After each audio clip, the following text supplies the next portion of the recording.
Hey friends, welcome again to another video. I'm going to tell you about some cool books, as I am ought to do. I want to tell you today about six different notable lipogram works.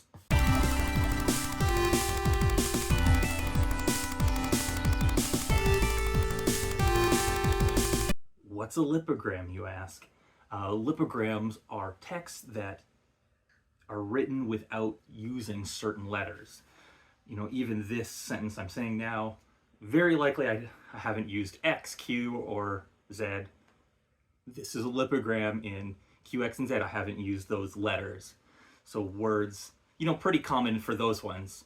But as you eliminate A's, if you eliminate O's, if you eliminate E's, S's, whatever, more common letters, the RST, L, and E's, things become way more strenuous. Things become way more constrained for people to write in those confines. So these books we have here, these right here, are six texts that have done pretty incredible things within lipogram. I will admit that this video kind of comes because I just recently released this book, Genie Poems. It's put out by The Blasted Tree. You can order it now. You know, the order is in the description and whatnot. But because I've spent, you know, a couple of years working to put this out, to write within lipogram, I have a little more insight, a little more knowledge about working within lipogram, and so I want to tell you about a few of the things that were written in the form, things that come from the Oulipo, things that come from before, things that are within a very interesting form of constraint, and how did they pull it off. Let's tell you about some books. All right, why don't we start right here? This is likely the one you've heard of. This is, I would argue, is the most famous piece of lipogram literature. This is Georges Perec's Avoid, in the French as La Disparition. Excuse my French. The cover here can tell you exactly what we're dealing with. This is a novel written without the letter E. So as the legend goes, Perec even broke the E off his typewriter so he wouldn't just accidentally bring one into the book. It's sort of a kind of noirish detective novel. Kind of the brilliant kind of thematic thing about it is that it's a book about absence, about things missing. So even as you know, the mystery unfolds, they also kind of realize like something is missing in even their way they're talking, the way they're speaking. It's, you know, becomes a metaphor for, you know, within the noir narrative, a metaphor for constraint, a metaphor for like the limits of language, and does it in such an interesting way. So this is an English edition. This was translated by Gilbert Adair, and I think that's a kind of a feat in itself, because Perec wrote it in French without an E, and then Adair translated it again, you know, without an E to be found.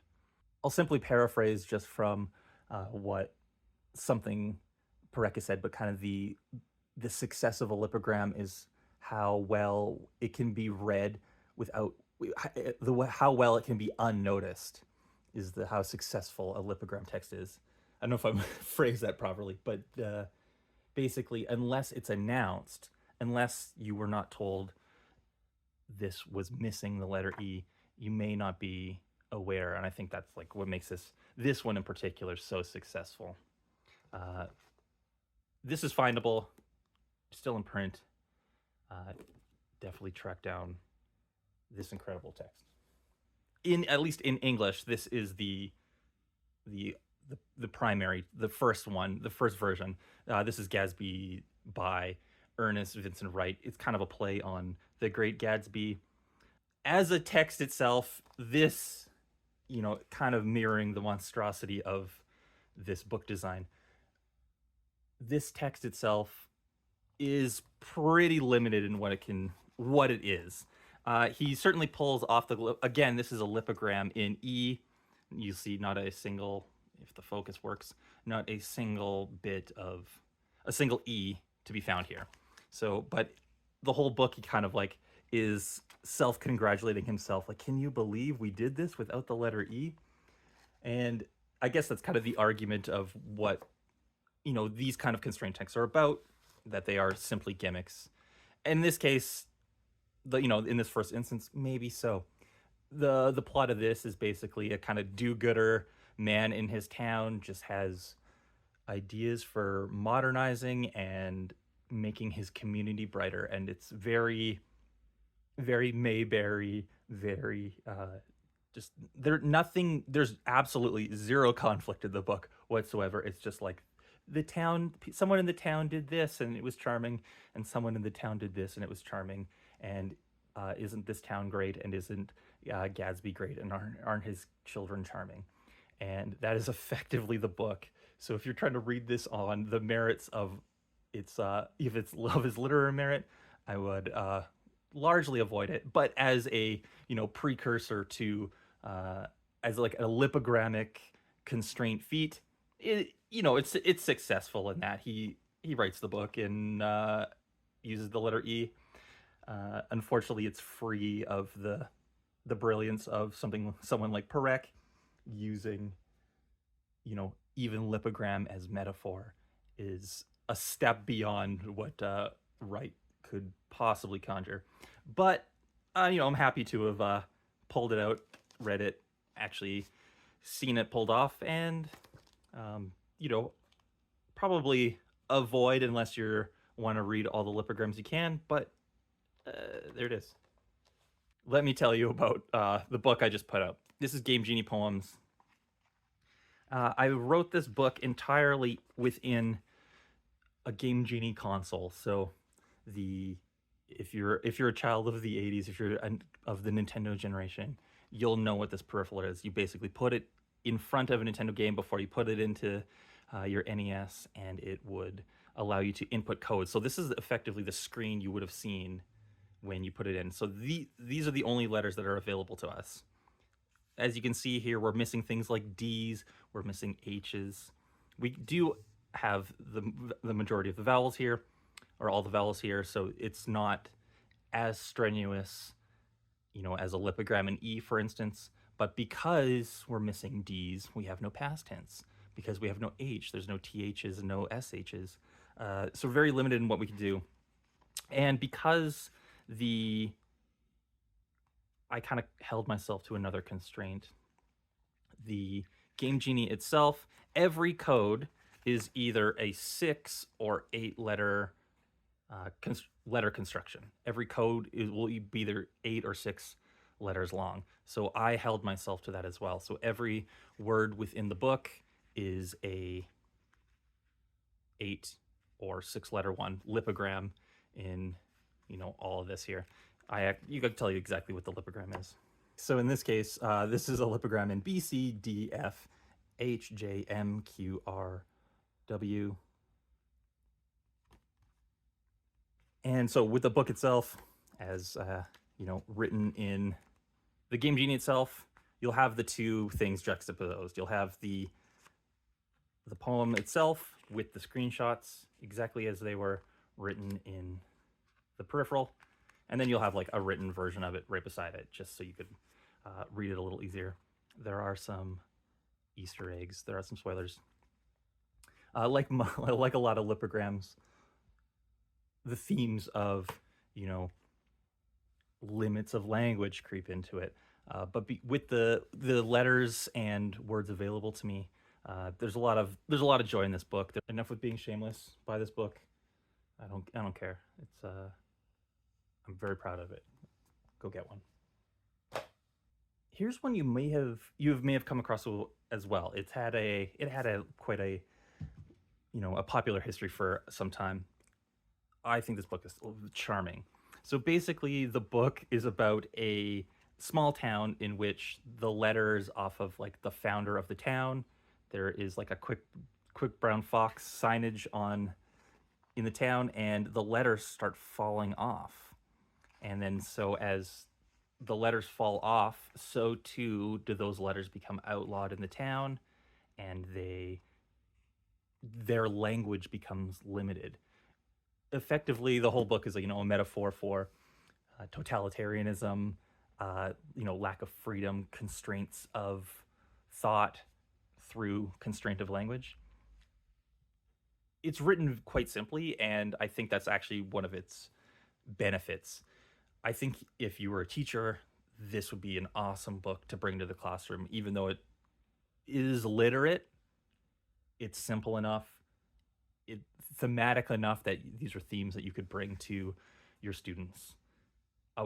Were I still in the classroom, this would definitely be a text that I would bring to my high school students for those very reasons. It's reads quick, and it's great. So if you get the chance, this is findable. LMNOP. Then we have Ebb by Grant Mairhofer. This one's actually pretty new. This one's 2023 from Kernpunk Press. So small press that I only just recently discovered, but I bought a couple things from them. Looks like they're doing very cool work. Check out Kernpunk. This one in particular is, you can see from the asterisks on his name here that this is a lipogram in A. So almost juxtaposing to avoid with the most common letter in English and French, the letter E. The second most common letter is A. And so he eliminates A. This book, I actually quite compared it to Dennis Cooper, very much about very dark themes of suicide and drug abuse and family trauma and things like that going throughout this book. And I was very impressed with the way he worked within the constraint of this. I especially am blown away that he never used even the subtlest of cheats. It would be very easy to use an ampersand in here and use it for an and, but he never does. He never does the kind of the ellipses fade away that some do. Pretty incredible feat on this one. Lesser known, but I would highly suggest, especially if you're a fan of lipogram, but if you're a fan of Dennis Cooper and that style of sort of dark confessional thematic, somewhat gay and queer. Yeah, it was good. It was heavy but good. And then I'd be remiss to not talk about Eunoia by Christian Bok. I've kind of wavered on my thoughts on this one over the years. I just gave it a reread, prior to this video, just so I had it fresh in my mind. I think he pulls it off. There's a lot of things in here that I definitely would not do stylistically. There's a lot of, verbers doing verb. There's a lot of, verbers verbing, right next to each other. Still a pretty fun and successful feed across the board. This one's findable in the wild too.